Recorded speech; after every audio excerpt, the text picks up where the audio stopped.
Dear children, how are you all? I hope you all are fine and doing well.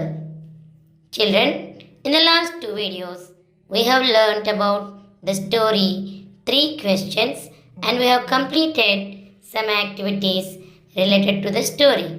Now, let's complete some more activities related to the story and we are going to learn a beautiful poem about squirrel and after that we are going to complete some activities related to the poem. Before going to start, let's see the overview of this video. In this video, we are going to complete 3 questions, part 3, working with language, the squirrel poem, and working with the poem. Now, let's see the learning objectives. Learning objectives. By the end of this lesson, you will be able to identify the meanings of the keywords, speak and write about the king and the hermit, recite the poem The Squirrel, describe the structure of the squirrel, summarize the poem The Squirrel in your own words. So, children, let's start our activities. Match items in List A with their meanings in List B.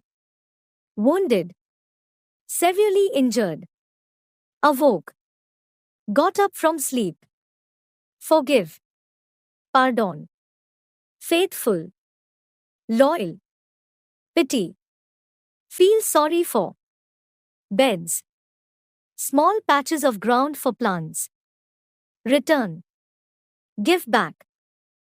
Let's read together once. Wounded, severely injured, awoke, got up from sleep, forgive, pardon, faithful, loyal, pity, feel sorry for, beds, small patches of ground for plants, return, give back. Use any 3 of the above words in sentences of your own. You may change the form of the word. Pallavi had to return the bag to her friend. They couldn't help but feel pity for the injured puppy. Raju promised to stay faithful.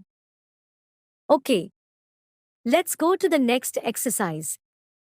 Each of the following sentences has 2 blanks. Fill in the blanks with appropriate forms of the word given in brackets.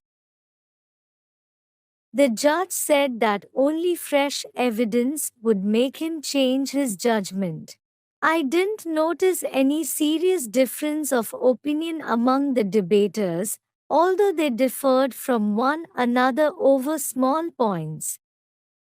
It's a fairly simple question to answer, but will you accept my answer as final? It isn't necessary that necessity should always be the mother of invention.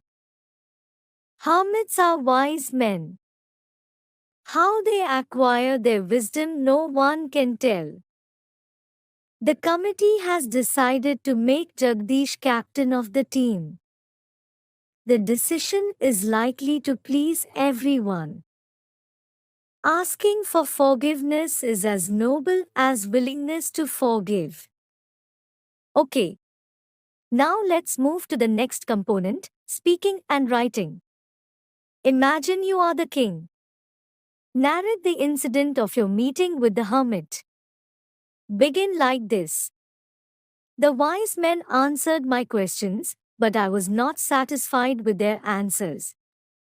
One day I decided to go and meet the hermit. I knew the hermit used to help only ordinary men, so I left behind my servants and bodyguards. I went to meet him wearing simple clothes. The hermit was an old man and used to live in a hut amidst the woods. He was digging the ground in front of his hut when I arrived there. He greeted me and continued his work. I informed him the purpose of my visit, but still he continued digging the ground. He looked tired, so I offered my help. He agreed, so I took the spade from him and started digging the ground. After digging for many hours, I again repeated my questions, but the hermit did not answer. Evening was approaching, and now I thought of returning. Suddenly, the hermit showed me a bearded man who was running towards us. Imagine you are the hermit. Write briefly the incident of your meeting the king. Begin like this. One day I was digging in my garden. A man in ordinary clothes came to see me. I knew it was the king, but still pretended to be unaware of his identity. He told me that he had come to me to get answers to his 3 questions. I greeted him and continued digging the ground. I was tired of digging the ground. The king noticed this and offered his help. I agreed and gave my spade to him. After digging 2 beds in the ground, the king repeated his questions. I ignored him again and rather asked him if he was tired and would like me to dig the ground. But he refused to do so and continued the task. The evening was approaching and it seemed that he was ready to leave. At that very moment, we saw a man running towards us. Do you know? Does an ostrich really stick its head in the sand to hide from an enemy? No. What this tall bird does on sensing danger from far is to lie flat on the ground with its long neck almost horizontal. The enemy may not spot the ostrich in this position from a distance, and it may be mistaken for a shrub or bush. If the danger is close by, the ostrich will take off and run. Though ostriches cannot fly, they can run as fast as 65 kilometers per hour. If cornered, they give a swift, hard kick. An ostrich burying its head in sand to escape attention is a metaphor for people who ignore rather than face a problem. Now, let's go to the next component. The squirrel. Poem. Dear children, it's time to enjoy a new poem. So, are you ready for it? Let's begin. Before I start, I wanted to ask you a small question. Whenever we move out in the garden, we see many beautiful creatures, birds and small insects. But one amazing creature that keeps on moving from one place to another and is very playful. It's the favorite of all. I guess you might have understood. Yes, it is the squirrel. The naughty squirrel. The poem is written by Mildred Bowers Armstrong. So, let's listen to the poem. He wore a question mark for tail and overcoat of gray. He sat up straight to eat a nut. He liked to tease and play. He wore a question mark for tail and overcoat of gray. He sat up straight to eat a nut. He liked to tease and play. And if we ran around his tree, he went the other way. The squirrel had a tail which was in the shape of a question mark. It means that his tail was huge and curled at the end of it, which gave it a question mark-like appearance. He also had an overcoat of gray, meaning that the final layer of the squirrel's body was warm, gray in color, and was so long that it covered its whole body. Whenever he would feel like eating a nut, he would sit up straight and eat the nut.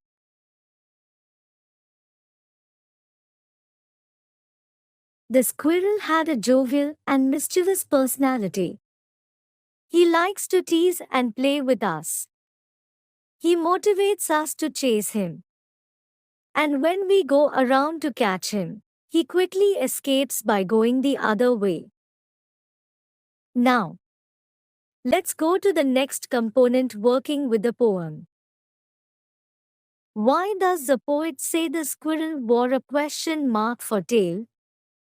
Draw a squirrel, or find a picture of a squirrel sitting on the ground. How would you describe its tail? The poet says that the squirrel wore a question mark for tail as the shape of the tail was of a question mark. A squirrel's tail is curled in such a way that it appears as a question mark. Let's go to the next question. Do we usually say that an animal wears a tail? What do we say? Think, does an animal wear a coat? Consult a dictionary if you like, and find out how wear is used in different ways. No, we do not usually say that an animal wears a tail. We say that an animal has a tail. Yes, an animal does wear a coat. We say this as wear. With reference to a coat, wear is a verb meaning that something or someone has something on his or her body for clothing, decoration, or protection. Therefore, here, an animal wearing a coat means that an animal has a layer on his body which is so warm and so thick that it resembles a coat. The layer of fur on the squirrel, which is the outermost layer of the squirrel's body, is similar to a coat. Let's move to the next question. He liked to tease and play. Who is teasing whom? How? In the sentence he liked to tease and play, the squirrel is the one who is teasing the poet. The squirrel likes to draw the poet's attention towards it. Then, the poet tries to catch the squirrel. However, the squirrel does not get caught easily. It likes to dodge the poet. For example, when the squirrel would be standing on the left side of a tree, the poet would run there to catch the squirrel, but the squirrel would quickly go to the other side of the tree. And when the poet would run to the other side, the squirrel would again go to the left side of the tree. In this way, the squirrel would tease and play with the poet. Okay. Let's see the summary of the poem. The squirrel poem tells us about a squirrel which is sitting on the tree. It describes the appearance of the squirrel and tells us how it eats the nuts. It tells us how the squirrel acts when one goes closer to it.